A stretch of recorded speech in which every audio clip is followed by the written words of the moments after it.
ओम शांति। ओम शांति बाबा। आज 8 सितंबर 2025 है और आज हम अध्ययन करने जा रहे हैं परमपिता परमात्मा के अनमोल मधुर महावाक्यों को, मुरली को। और ये अमूल्य मुरली है, इसका अनुभव हम करते हैं जब परमपिता परमात्मा की चैतन्य उपस्थिति में अध्ययन करते हैं। और चैतन्य उपस्थिति का अनुभव करने के लिए हमें 2 और एक तीसरा काम करना है।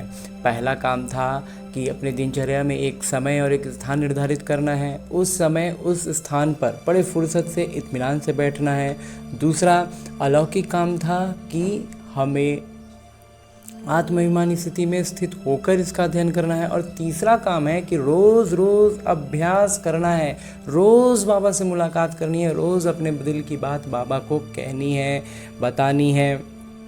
और रोज़ का ऐसा गहरा संबंध हम अनुभव करने लगते हैं कि उनकी चैतन्य उपस्थिति का अनुभूति हम कर पाते हैं। और जो अध्ययन करने की विधि है वो भी इसमें बहुत महत्वपूर्ण भूमिका रखती है कि हम अध्ययन कितनी गहराइयों में उतर कर रहे हैं, कितने फुर्सत से कर रहे हैं। तो खुद से एक बार मुरली का अध्ययन ज़रूर करना है, अपने हाथों में मुरली लेनी है और अपने आत्माभिमानी स्थिति में स्थित होने के लिए अपने देहभान से अलग होकर अपने सूक्ष्म शरीर के साथ, यानी अपने उसी मन को लेकर जो बहुत भटकता है, क्योंकि उसे अपनी सही मंजिल नहीं पता है, वो गलत दिशा में गलत जगहों पर जा रहा है, तो उसे चैन नहीं मिल रहा है। तो अपने सही स्थान, सही गंतव्य तक पहुंचाने के लिए हमें उससे पहले साथ लेकर चलना होगा, ताकि फिर वो आगे खुद से उस स्थान पर बाबा के पास पहुंचता रहे, वहीं पर टिक जाए।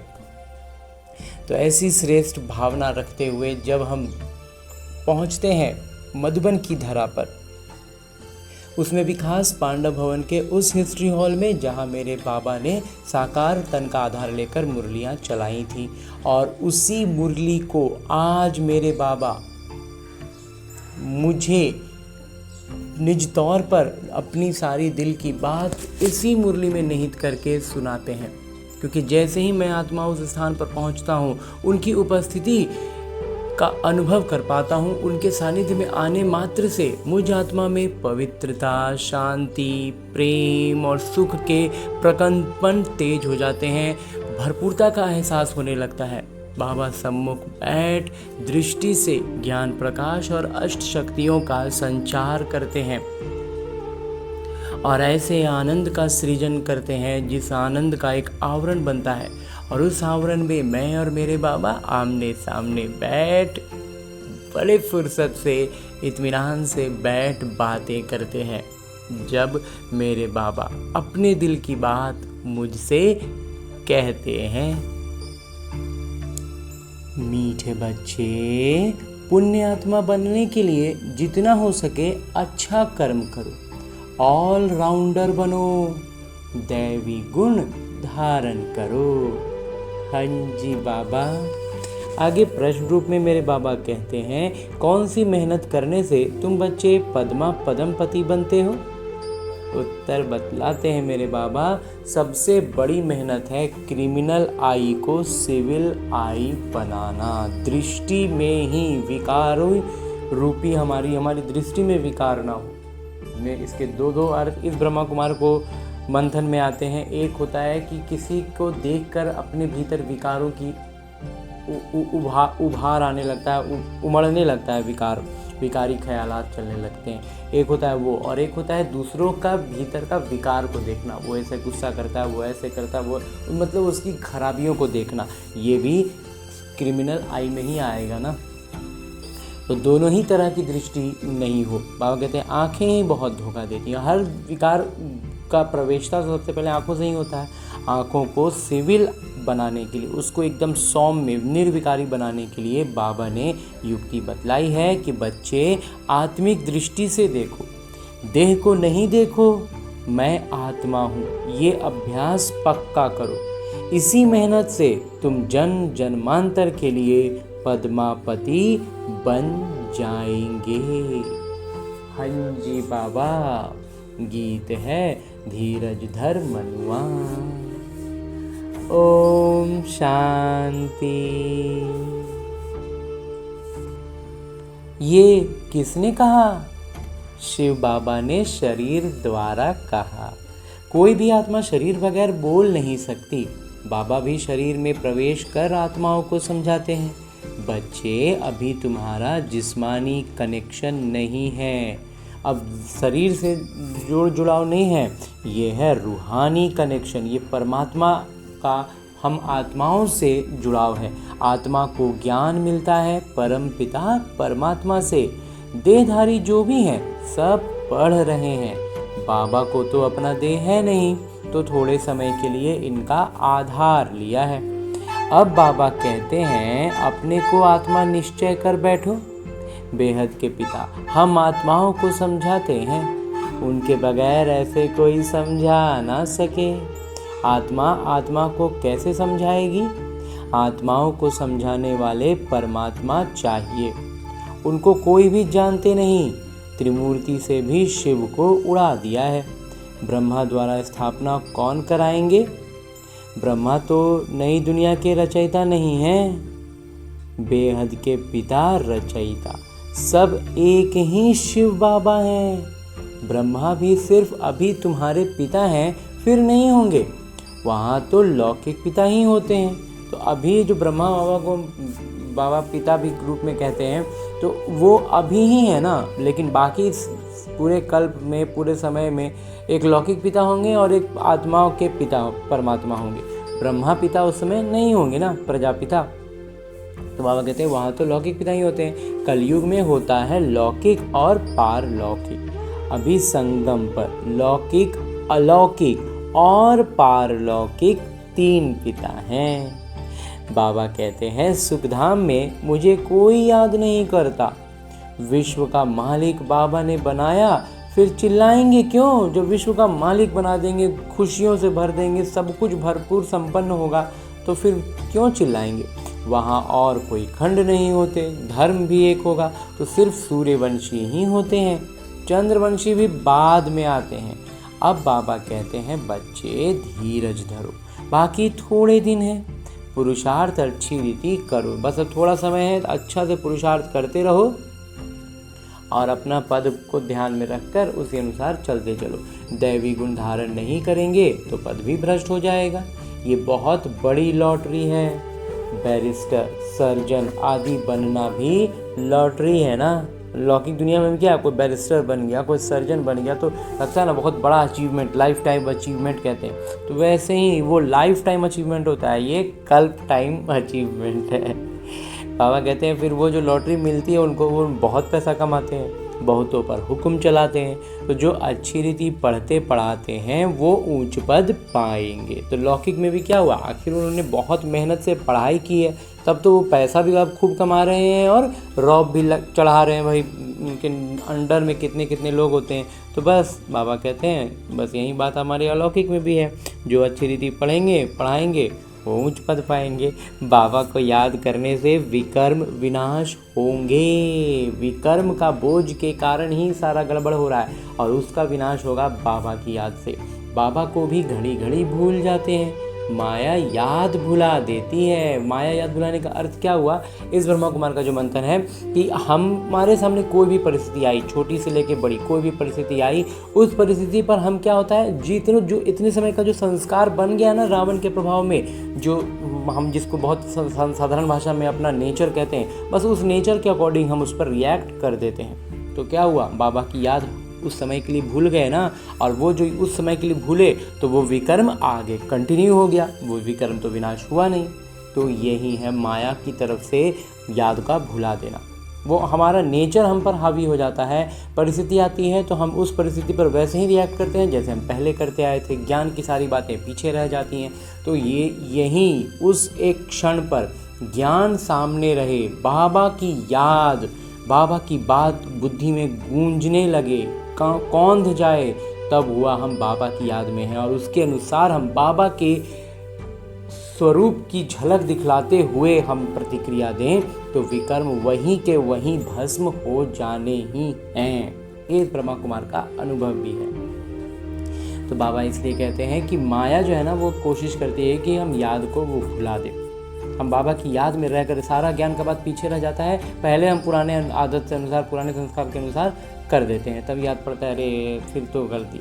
तो ऐसा लेकिन अगर हो रहा है लेकिन तुरंत में भी याद आ रहा है ना, तो ये भी एक समझिए एक कदम हम आगे आए हैं।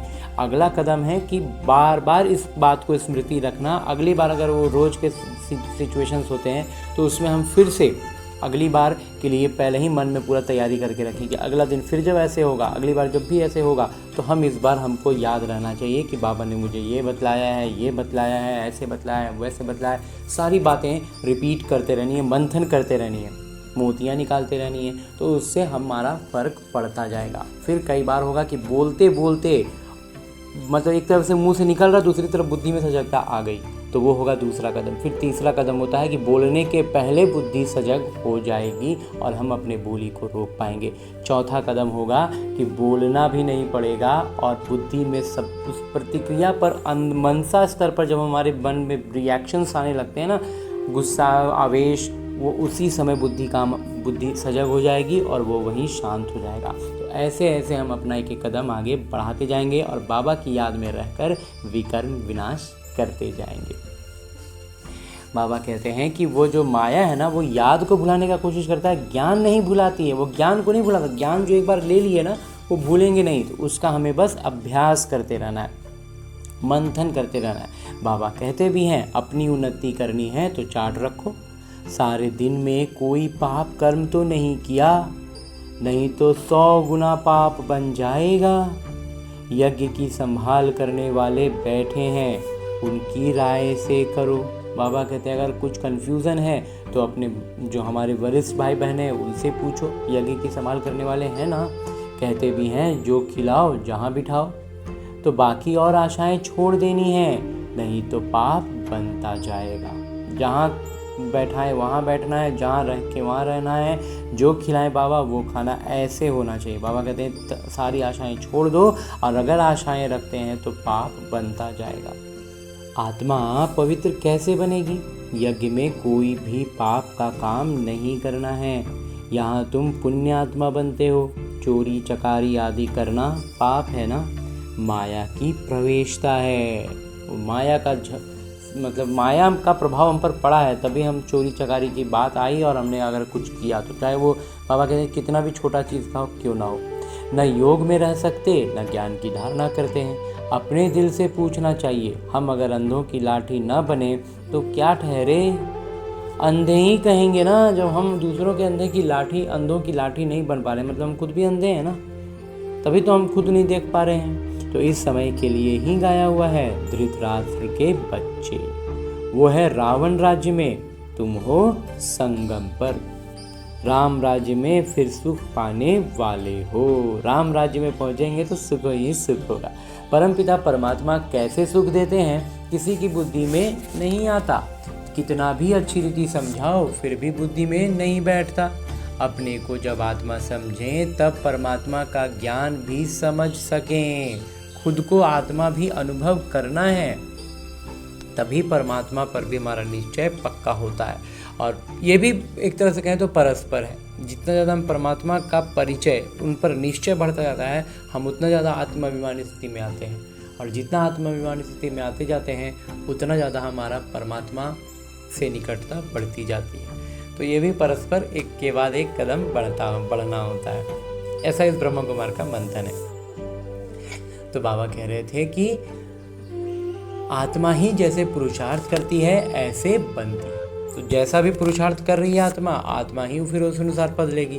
तो गायन भी है, अंतकाल जो स्त्री सिमरे।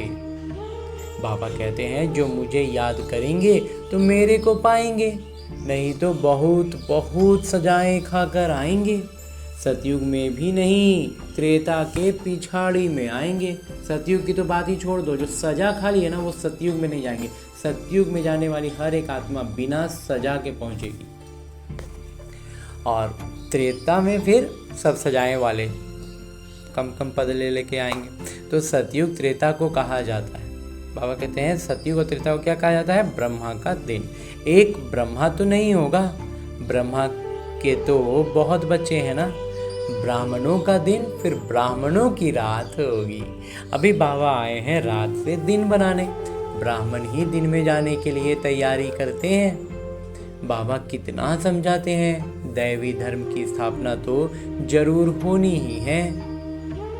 कलयुग का विनाश भी जरूर होना है। जिनको कुछ भी अंदर में संशय होगा तो वो भाग जाएंगे। बुद्धि में स्पष्टता नहीं होगी ना तो वो उलझेंगे, मूंझेंगे और भाग जाएंगे।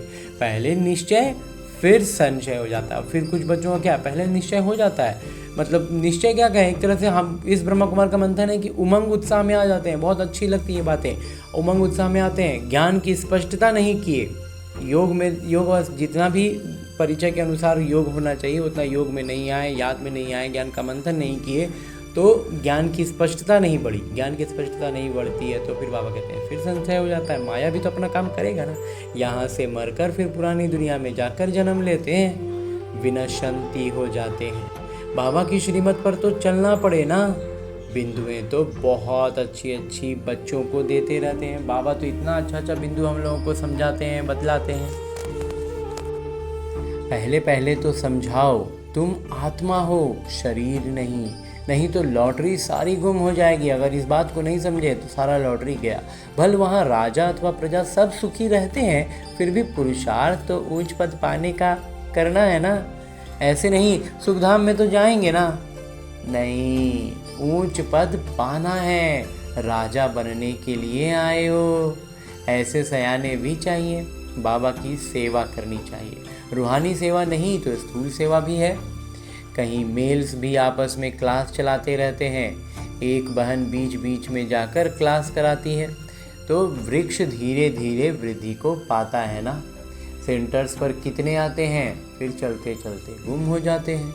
विकार में गिरने से फिर सेंटर्स पर भी आने में लज्जा आती है, ढीले पड़ जाते हैं, कहेंगे ये बीमार हो गया। बाबा सब बातें समझाते रहते हैं। अपना पोता मेल रोज रखो। जमा और ना होती है, मतलब घाटा और फायदा। जमा का मतलब हो गया फायदा और ना का मतलब घाटा। तो मतलब पोता मेल रखेंगे तो देखेंगे कितना फायदा कितना नुकसान। आत्मा पवित्र बन गई अर्थात 21 जन्म के लिए जमा हुआ।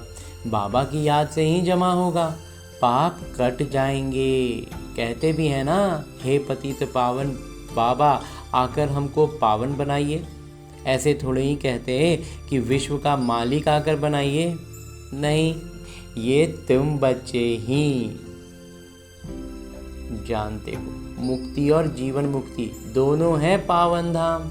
तुम जानते हो हम मुक्ति जीवन मुक्ति का वर्षा पाते हैं। जो पूरी रीति नहीं पढ़ेंगे वो पीछे आएंगे।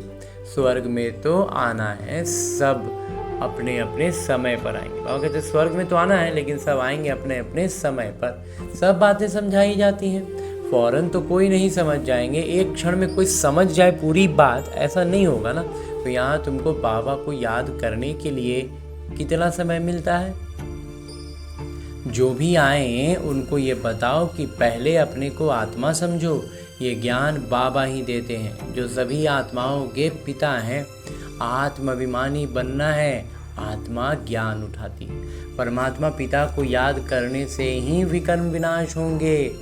फिर सृष्टि के आदि मध्य अंत का ज्ञान देते हैं।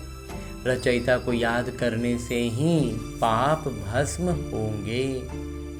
फिर रचना के आदि मध्य अंत के ज्ञान को समझाने से तुम चक्रवर्ती राजा बन जाएंगे। बस ये फिर औरों को भी सुनाना है। बस बाबा कहते हैं इतना छोटा सा बात है, यही तो सबको सुनाना है। चित्र भी तुम्हारे पास है, ये तो सारा दिन बुद्धि में रहना चाहिए। तुम छात्र भी हो ना, बहुत गृहस्थी भी छात्र होते हैं। तुमको भी गृहस्थ व्यवहार में रहते कमल फूल समान बनना है। भाई बहन की कभी क्रिमिनल आई हो न सके। भाई बहन के बीच में तो विकारी बातों का मतलब ही नहीं है। तो बाबा कहते हैं ये तो ब्रह्मा के मुख वंशावली है ना। क्रिमिनल को सिविल बनाने के लिए बहुत मेहनत करनी होती है। आधा कल्प की आदत पड़ी हुई है, उनको निकालने में बड़ी मेहनत है। सब लिखते हैं ये बिंदुएं जो बाबा ने समझाई हैं क्रिमिनल आई को निकालने की, ये बहुत कड़ी है। घड़ी घड़ी बुद्धि चली जाती है। बहुत संकल्प आते हैं। बाबा कहते हैं इस तरह से जुड़ी ऐसे ऐसे संकल्पना बहुत आते हैं। अब आँखों का क्या करें? अब आँखों से विकार दिख रहा है तो ये ज्ञान की शक्ति, परमात्मा शक्ति का अनुभव, परमात्मा की उपस्थिति का निरंतर सजगता, ये सारी चीज़ें ही तो उसको ठीक कर सकती है ना। बाकी ऐसा तो नहीं है कि आँख को आदमी बंद कर ले। तो सूरदास का दृष्टांत देते हैं, वो तो एक कहानी बना दी। बाबा कहते हैं वो मिसाल वास्तव में सूरदास का ये दिया गया था कि ज्ञान के बिना हम अंधे होते हैं, तो बिल्कुल उस चीज़ का एक कहानी बना के बस हम कहानी में एक मनोरंजन देख रहे हैं, उसका मूल अर्थ नहीं समझ रहे। तो देखा आंखें हमको धोखा देती हैं तो आंखें निकाल दी। अभी तो वो बात है नहीं। बाबा कहते हैं अभी तो अब हम वो काम ना कर सकते हैं और ना बाबा करने के लिए कह रहे हैं कि आंखें ही निकाल दो, तो ये काम नहीं है। लेकिन ये आंखें तो सबको हैं, परंतु क्रिमिनल हैं, उनको सिविल बनाना है। बाबा परिवर्तन करने के लिए ही तो आए हैं ना। हमारे संस्कारों का परिवर्तन करेंगे तो उसी का एक हिस्सा कहें, उसी का एक बात कहें जो है कि हमारी आँखों का, तो ये लौकिक आँखों की बात नहीं है। अलौकिक स्तर पर हमारी नज़र, हमारी दृष्टिकोण क्या है उस की बातें हैं। तो बाबा कहते हैं कि ये आँखें सबको हैं परंतु क्रिमिनल हैं, तो उनको सिविल बनाना है। मनुष्य समझते हैं घर में रहते हैं ये नहीं हो सकता। बाबा कहते हैं घर में रहते हुए में कुछ बच्चे कहते हैं कि ऐसा नहीं हो सकता।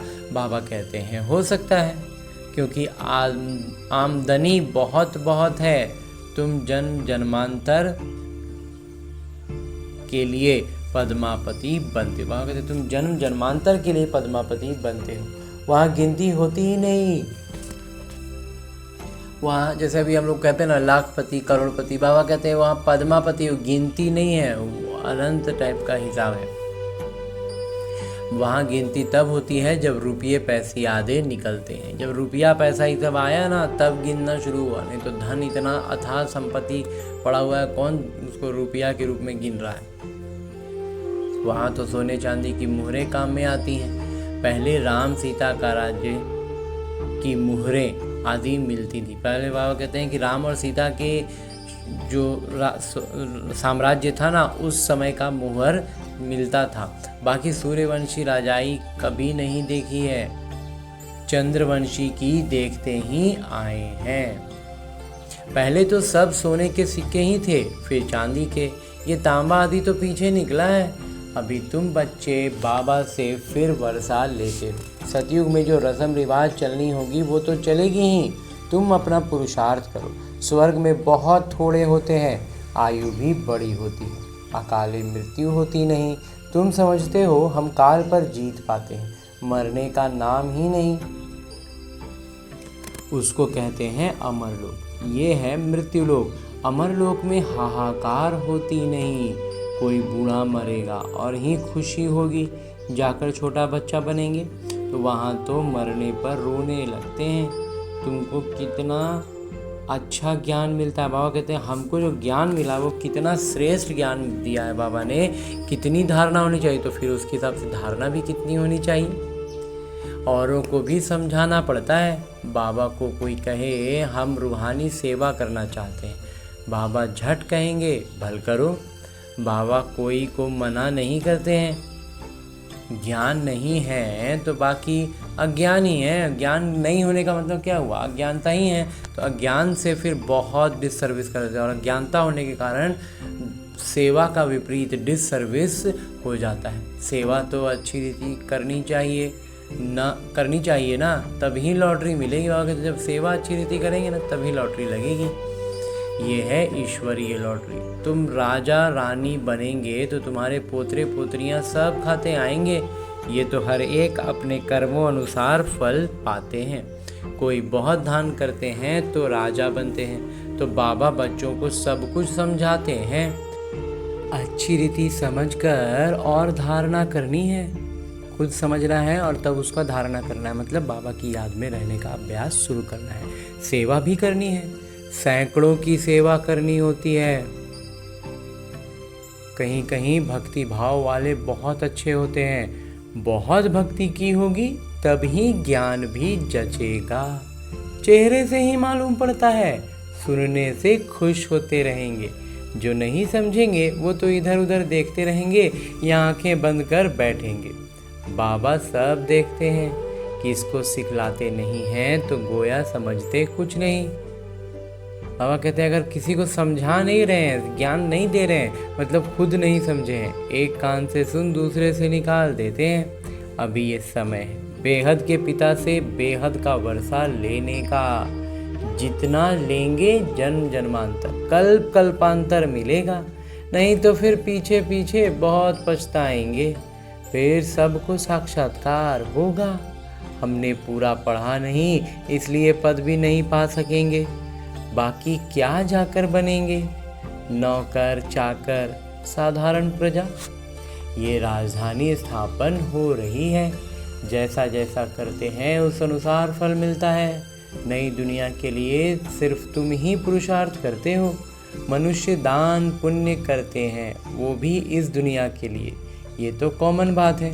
हम अच्छा काम करते हैं तो उसका दूसरे जन्म में अच्छा फल मिलेगा।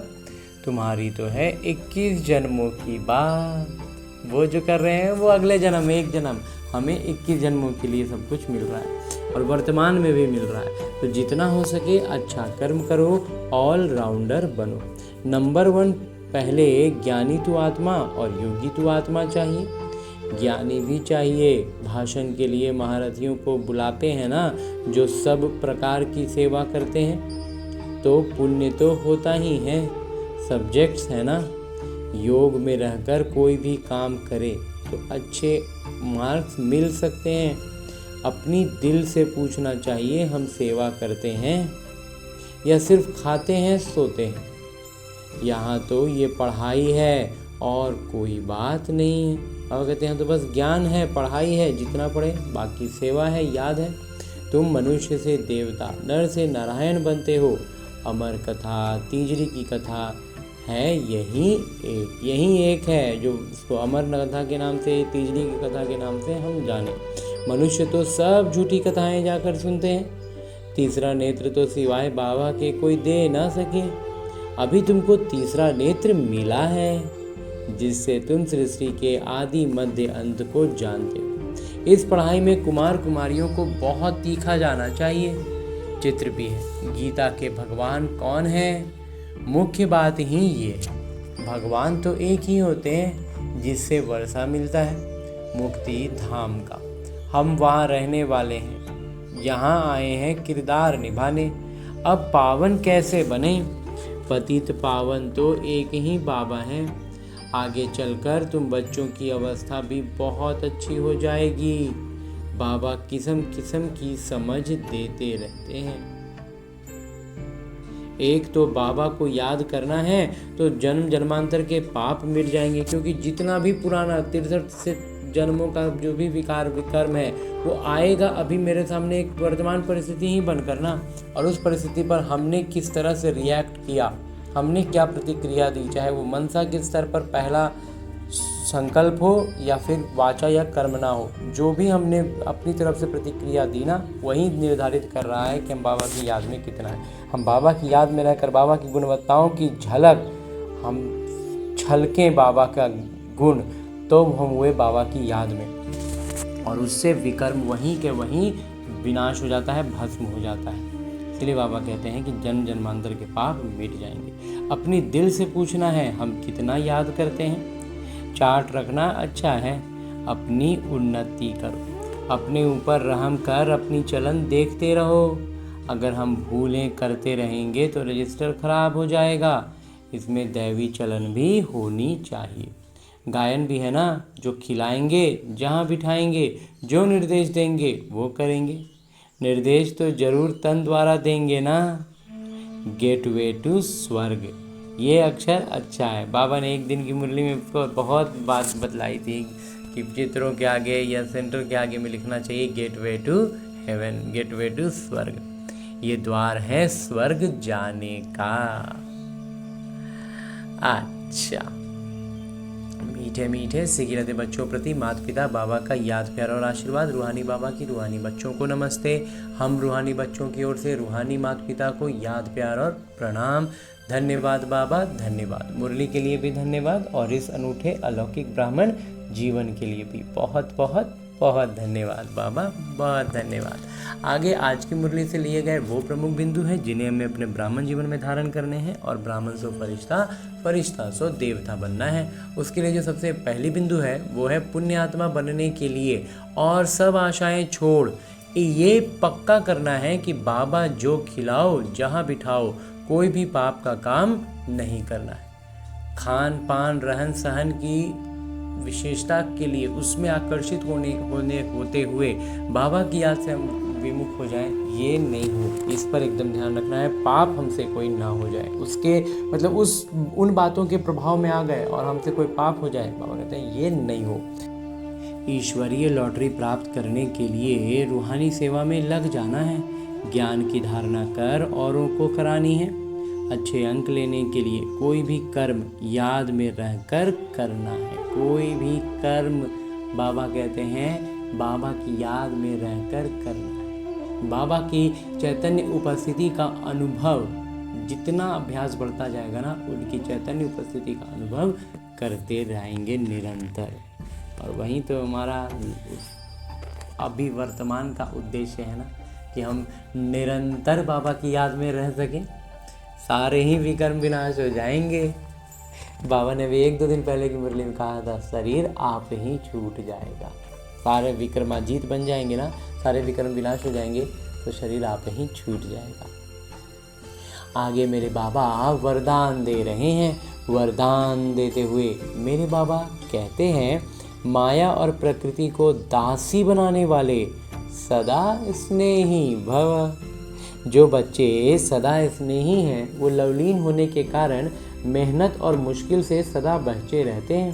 कहते हैं जो बच्चे लवलीन रहेंगे ना, उनको ना मेहनत लगेगी और ना कोई बात मुश्किल लगेगी। उन्हों के आगे प्रकृति और माया दोनों अभी से दासी बन जाती, अर्थात सदा स्नेही आत्मा मालिक बन जाती। तो प्रकृति माया की हिम्मत नहीं जो सदा स्नेही का समय व संकल्प अपनी तरफ लगावे।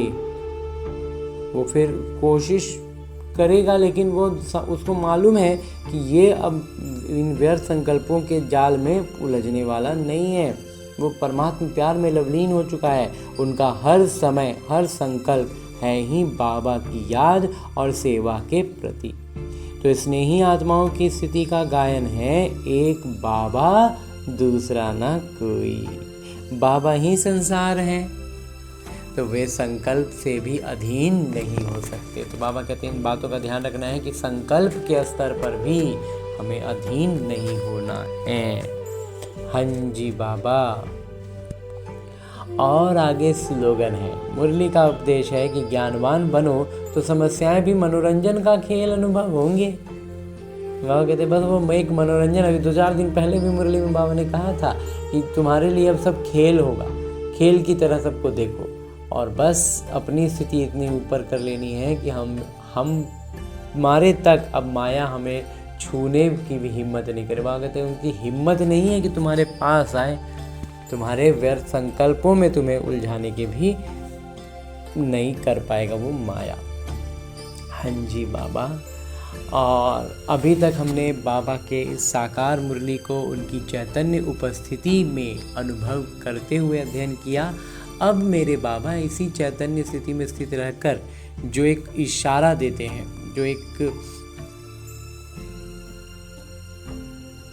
ज्ञान का ऐसा बिंदु जो स्पष्ट करता है हमारे पुरुषार्थ को हमें आगे बढ़ाने में, उसमें आज जो बाबा का इशारा है वो है कि अब लगन की अग्नि को प्रज्वलित कर योग ज्वाला रूप बनाओ। योग को ज्वाला रूप बनाना है, मतलब इतना उच्च स्तर का हमारा योग अवस्था होना कि जिसके भी संबंध संपर्क में आए चाल चलन चेहरे से बाबा की निरंतर प्रत्यक्षता होती रहे। और इस ज्वाला रूप बनाने के लिए बाबा हर दिन हमें अलग अलग आयामों से अलग अलग युक्तियाँ दे रहे हैं। तो उसमें आज के लिए बाबा ने जो इशारा देते हुए युक्ति बतलाई है वो है कि इस कलयुगी तमोप्रधान जड़ जड़ी भूत पुराने वृक्ष को भस्म करने के लिए संगठित रूप में फुल फोर्स से योग ज्वाला प्रज्वलित करो।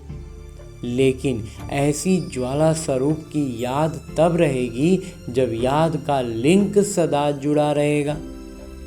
जब हम बाबा से निरंतर जुड़े हुए रहेंगे ना, तब हमारा ये जो है ना ज्वाला रूप, मतलब निरंतर जो है लगातार आग में कोई चीज़ है तब वो तप जाता है। लोहे को भी काफ़ी देर आग में रखा जाता है तब वो एकदम तप के पूरा लाल हो जाता है। अब वो इसको जैसा मोड़ना चाहे मोड़ सकता है। वह उसी रूप में हमें कहते हैं ज्वाला रूप धारण करने के लिए और निरंतर याद में रहना होगा। तो बार बार लोहे को आग में डालें निकालें तो वो थोड़ी उस तरह का गर्म होगा। तो बिल्कुल ऐसे ही हमारी भी योग ज्वाला रूप तब बनेगी जब हम निरंतर, बाबा कहते हैं, योग में रहें। लिंक टूटे नहीं। अगर बार बार लिंक टूटता है तो उसे जोड़ने में समय भी लगता है, मेहनत भी लगती है और शक्तिशाली के बजाय कमज़ोर हो जाते हैं। और तीन नुकसान हो गया। एक गया समय, बार लिंक छूट गया तो फिर जोड़ने में समय लगा। दूसरा हुआ जोड़ने में मेहनत लगा। तीसरा हुआ कि जब निरंतर नहीं रहे तो शक्तिशाली भी कम हो गए ना, कमज़ोर पड़ गए। तो ऐसी महीन बातें बाबा हमें बतलाकर हमारे पुरुषार्थ को बहुत तीव्र, बहुत ऊंचाई पर लेकर जाते हैं। तो ऐसी ऊंचाइयों पर जाने के लिए अभी फ़िलहाल हमें क्या करना है? लौटना है अपने इस किरदार में, अपने इस स्थूल शरीर में, जहाँ नित्य प्रतिदिन क्षण प्रति क्षण हमारे सामने परिस्थितियाँ आ रही हैं। उन परिस्थितियों को हमें बस एक अभ्यास पुस्तिका के रूप में देखना है, जिसका हर एक परिस्थिति मेरे लिए एक अभ्यास का प्रश्न है, जिसका मैं जितना ज़्यादा आत्माभिमानी स्थिति में रहकर प्रतिक्रियाएं देता हूँ, बाबा की याद में रहकर बाबा की गुणवत्ताओं की झलक मेरी प्रतिक्रियाओं से झलकती है, उतना ज़्यादा मैं बाबा की याद में रहने का बात को सार्थक कर पाता हूँ। और विकर्म तो साथ ही साथ विनाश होते जाते हैं, पाप भस्म होते हैं। जैसे ही हम बड़ी से बड़ी परिस्थितियों पर हमारा अभी का वर्तमान परिस्थिति का परमात्मा ज्ञान और गुण का शक्तियों का प्रतिक्रिया मिलती है ना उस परिस्थिति को, वो वहीं का वहीं भस्म हो जाता है। तो ऐसे अनुभव पाने के लिए हर दिन की छोटी बड़ी जो भी परिस्थितियाँ है ना, उसमें सजगता रखते हुए अभ्यास करने का उद्देश्य रखकर ढेर सारी शुभ भावनाएं और शुभकामनाओं से भरपूर होकर लौटते हैं अपने इस किरदार में। अच्छा, ओम शांति।